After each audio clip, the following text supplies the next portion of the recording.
Bold Predictions X8. Bold Predictions Chapter 18. That's how deep we've gotten. This is going to be another thing that's very fun to look at come December. These are the things that you have predicted and you claim you would bet your own hard-earned money on. And we have got a number of 9s on the board tonight. I'm going to rate it on a boldness scale, 1 to 10. Let's start. Georgia and Bama. Brett said neither one of them are going to make the college football playoff. Brett, that's bold. That's not going to happen, brother. One of them's going to be there. So this is a 9.3 on the boldness scale for me. Brett, here's what I wish you would have done, but I know they don't give you enough characters on Twitter to do it. How do you see this happening? Because from my vantage point, there are only a few things that can happen. Either they both just implode and miss the SEC championship game entirely, which probably means they each have 2 losses. Good luck finding those. Or one of them falls by the wayside, but the other one makes it to the SEC championship game, maybe with 1 loss already, and then they just get upset in the SEC championship game. So here's what that would look like. Bama just loses 2 games somehow. They lose to A&M and Arkansas. They're out of it. A&M goes to Atlanta, and Georgia is there waiting for them, and Georgia's got 1 loss. And let's say A&M beats Georgia. So we got Bama 2 losses, they're out of it. Georgia now a 2nd loss in the conference title game, they're out of it. Maybe that could happen. We're just talking percentages here. It's unlikely. There are plenty of routes for one of them to miss, but Brett said both of them, Bama and Georgia, are going to miss out on the college football playoff. And the fact of the matter is, if one of them does end up missing out, there's a vastly greater chance that the other one was the reason that that one missed out. The only time, by the way, since the college football playoff's inception that neither of these teams has been in the college football playoff itself, can you remember the year? 2019. That was the year that Joe Burrow and LSU just decided to wrap their hand around the throat of the sport and not let go until Clemson was the last breath down in New Orleans. We were there for that one. So I'm going to call that one very bold, like 9.3 level bold. Next up, now we're going to get in the weeds a little bit here. Pay attention to this name. You don't know him yet. You will know him. Cole said Isaiah Neyor will become the #1 receiver at Texas. And then he didn't stop. He just put a comma. He said he's going to win the Biletnikoff with over 1,300 receiving yards and 10-plus touchdowns. These are not my predictions. They're yours. This is where I strongly would prefer you guys to just say one thing and then put the period. Because if you were to tell me Isaiah Neyor is just going to be Texas's best receiver this year, we could have some fun with that, and I wouldn't even call it all that bold. But then you throw Biletnikoff in there, 1,300-plus yards. It's not impossible, obviously. In fact, if you are the leading receiver at Texas, you very well may be in that conversation. It just makes it a lot bolder. So I'm going to call this one a 7. I mean, maybe should have gone a little bolder than that, given the follow-up addendums there. Who is Isaiah Neyor, you may ask? Where did he play his college football last year? Did Texas recruit him? Is he a true freshman? No, he is not. He is a junior coming to Austin by way of Laramie, Wyoming. Ah, that old pipeline, the Laramie to Austin pipeline. Sounds like an old show on Cinemax circa 2004. But no, this is a wide receiver that stands 6'3", 210, 215. He's big-bodied receiver, but he can move, and he is being paired now with the likes of Xavier Worthy, Jordan Whittington and company. Going to have, in all likelihood, Quinn Ewers throwing him the ball, Bijan Robinson in the backfield, so you can't just key on the pass game. He is good. You saw him already in spring, so he's a semi-known commodity around there already. They were very excited when they got him internally. I know he didn't draw national headline buzz coast to coast. Isaiah Neyor is going to be an integral part of Texas' passing game. Now, that wasn't the prediction. The prediction was he's going to be their best. And I'm just telling you, I've got as supreme amount of respect for Xavier Worthy as any player in the country. So Xavier Worthy is a primetime player. If we had Dick Vitale in here, that's how he'd refer to Xavier Worthy. Worthy was a true freshman last year. Xavier Worthy's like 165 pounds, okay? So he steps into college football at a size that many of you would call under and just takes over the Oklahoma game. If you were watching that game and you remember that one receiver that went off for Texas, it was Worthy. I'm not telling you Isaiah Neyor doesn't possess this capability. I'm just saying to come in and outshine Xavier Worthy, who is one of the most proven of all commodities on that offense next to Bijan Robinson, it's a tall task. So then we're talking about winning the Biletnikoff. It's a stretch because you can't singularly predict anyone with confidence to do that. But I've got a lot of confidence. That's why this is only a 7. I've got confidence in Isaiah Neyor. I believe in him. I think he's going to be a dynamite addition to that offense. Next up, we got another individual to talk about. Producer Jesse differed with me greatly on this one. Dwight said Nick Singleton will be 2022's TreVeyon Henderson. He's going to rush for 1,000 plus yards. He wrote 100, he means 1,000. 1,000 plus yards and 10 plus touchdowns this season. Those of you who don't follow recruiting, you don't know who Nick Singleton is. You should. He ran for about half a mile. I don't know, maybe closer to a mile. I could do the math here. He ran for 6,300 yards in high school. He was a 5-star running back, number 1 running back in the country, 6 foot, about 210 pounds. TreVeyon Henderson, as you know, burst on the scene at Ohio State last year. By comparison, TreVeyon Henderson 2 cycles ago, 5-star running back, number 1 running back in the country. He was about 5'11", 195 coming out of high school. What did TreVeyon Henderson do last year? To be clear what the prediction is, the prediction here is at Penn State this year, Nick Singleton will roughly match what TreVeyon Henderson did. Paper pop time. TreVeyon Henderson, 183 carries, over 1,200 yards, about 6.8 per carry. He had 15 touchdowns on the ground. Because he wasn't done just for good measure, he added 312 through the air and another 4 receiving touchdowns. TreVeyon Henderson, for all we know, could be the best running back in the country. And I understand Bijan Robinson exists. I know Jahmyr Gibbs at Alabama exists. Zach Evans, I think, is going to have a huge year at Ole Miss. This cat right here is as good as any of them, talent-wise. He is only a sophomore. But talent-wise, TreVeyon Henderson's it's kind of a different person. He borders on the alien category. When you see some of these guys and they don't really look like they came from the same planet you did, they certainly don't play like it. He's one of them. Well, Nick Singleton's like that too. Nick Singleton, a lot of people, you know who they compare him to in State College? Saquon Barkley. And how responsible is that before a kid's played a game? Why not just go ahead and compare him to Saquon Barkley? If anyone's going to match that production and match that hype, it will be him. I remember when we were doing our signing day show down in Fort Lauderdale, and you know, the rankings council's there. I got Wilt Fong there. I got Cooper Pateta, Chris Singleton, Blake Brockermeyer. They were all there.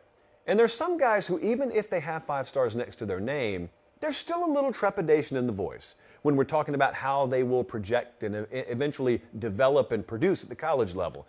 When Nick Singleton's name came up, they had none of that trepidation.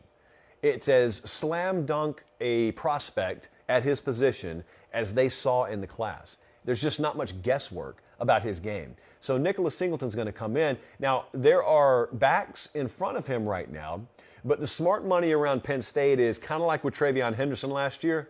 That depth chart will clear itself up. Singleton will clear it up for you, just like TreVeyon Henderson kind of cleared things up at Ohio State last year. And it's not that you didn't have other quality backs. You just didn't have one like him. It's not that they don't have quality backs at Penn State. They don't have one like Nicholas Singleton. Will he split carries with Lee up there? Or will he be a RB1 by the time we get into September or October? We'll see.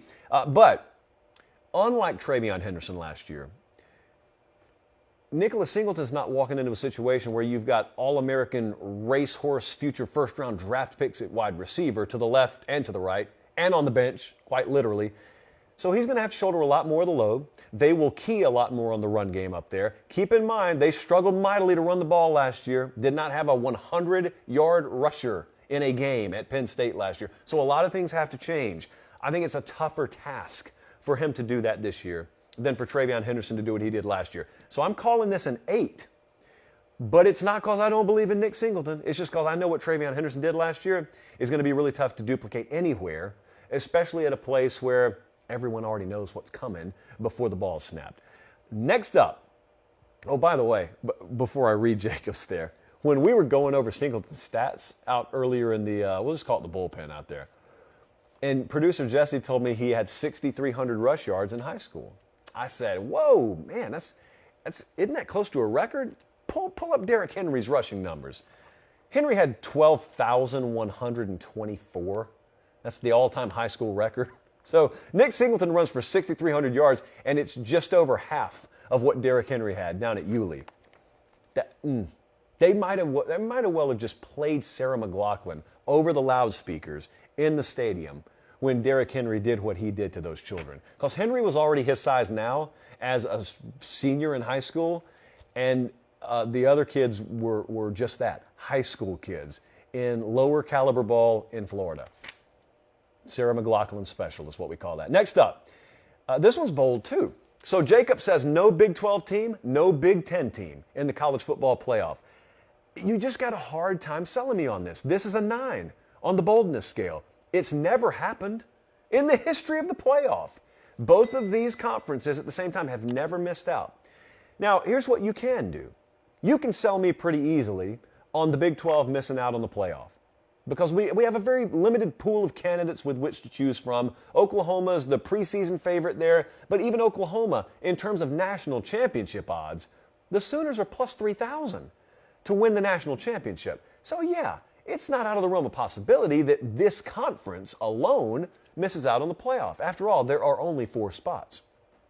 But the Big Ten, for the Big Ten to be missing out on the playoff, which has only happened twice, just the Big Ten has only missed out on the playoff twice, you've got to have the Big Ten either totally devour itself and everyone has 2 losses, and then you have a conference championship game where it's like the number 13 team in the country versus the number 10 team in the country, and we just know neither one of them has anything more to play for in terms of postseason than that game, which is unlikely. Or another thing could happen, and that could be where, let's say, you have a 1-loss team, maybe it's Ohio State, maybe it's Michigan, maybe it's Penn State, that gets upset in the Big Ten title game.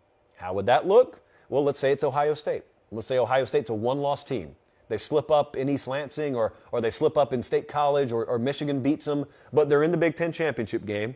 And then let's say, trust me, I know it's tough, but I'm going to have to sell you on a long shot here. Let's say Iowa or Wisconsin or Nebraska beats them, upsets them in the Big Ten championship game. At that point, you don't have a candidate to send to the playoff. Yeah, that could happen. It very well could happen. What will happen? And what will happen is probably not that. So I'm going to call that a 9 on the boldness scale. At least one of those conferences is in the college football playoff. And while we're in the 9 on the boldness scale, let's just go with what Jackson said. A healthy Casey Thompson, going to be a Heisman finalist, with his Heisman moment coming at Michigan in the Big House. Yeah, so, boy, this is a 9.1 on the boldness scale. We're showing you B-roll of Casey Thompson at Texas. But he's not playing at Texas this year. He transferred. Yes, our future Heisman Trophy winner was not good enough to start for that team, so he has gone to Nebraska, and he's going to win a Heisman in Lincoln. This is Preview Magazine syndrome. That's what this is, pure and simple. We get to this time of the year, and there's this great abyss in the middle. The reasonable ground, it turns into like a great nothing, like in the never-ending story. There's just where everyone should be, nothing. And you got folks over here saying Nebraska's going 0-12, and you got folks over here saying Casey Thompson's going to win the Heisman, and that is the residue with which Preview Magazine season covers us in.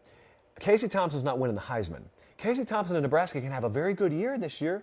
It would be nice to predict that, but then again, that probably would not have landed you in the bold prediction segment. This is just a land of extremes right now. It's okay to be realistic here. It's okay to say this guy who was a 24 touchdown, 9 interception player last year, 4 rushing touchdowns too, he's going to go to Nebraska and he's going to be better than Adrian Martinez was for them. I believe that. I believe Nebraska is going to more than double their win total this year. I believe these things. But see, in doubling their win total, that just barely gets them to a bowl game. And so what do we have to have happen here? I mean, in a world where Bryce Young is still playing college football and C.J. Stroud still playing college football, what in the world do I have to have Casey Thompson do to outshine those dudes? And what will Nebraska have to do as a team? Because that's part of this, to outshine Alabama and Ohio State. I'm not guaranteeing you one of those guys is going to win it. I'm just telling you they got an infinitely greater shot at their own position than Casey Thompson. This has turned into a Casey Thompson bash fest, which I don't intend it to be. I am not bashing Casey Thompson. God bless that young man. I am bashing the prediction of him winning the Heisman. It's kind of like the whole Will Levis, #1 overall draft pick stuff out there right now. And I use the term stuff only because I know some of you will have your children in the car tomorrow morning when you take them to school and you listen to the replay of the show. Foolishness. That's just foolishness. So that's not going to happen. That's a 9.1 on the boldness scale, and probably safely could go higher than that. So in summary, well, we had a 9.3 tonight. We had a 7, an 8, a 9, and a 9.1. On average, this gets very close out of the 18 chapters of bold predictions so far to being the boldest of the bold.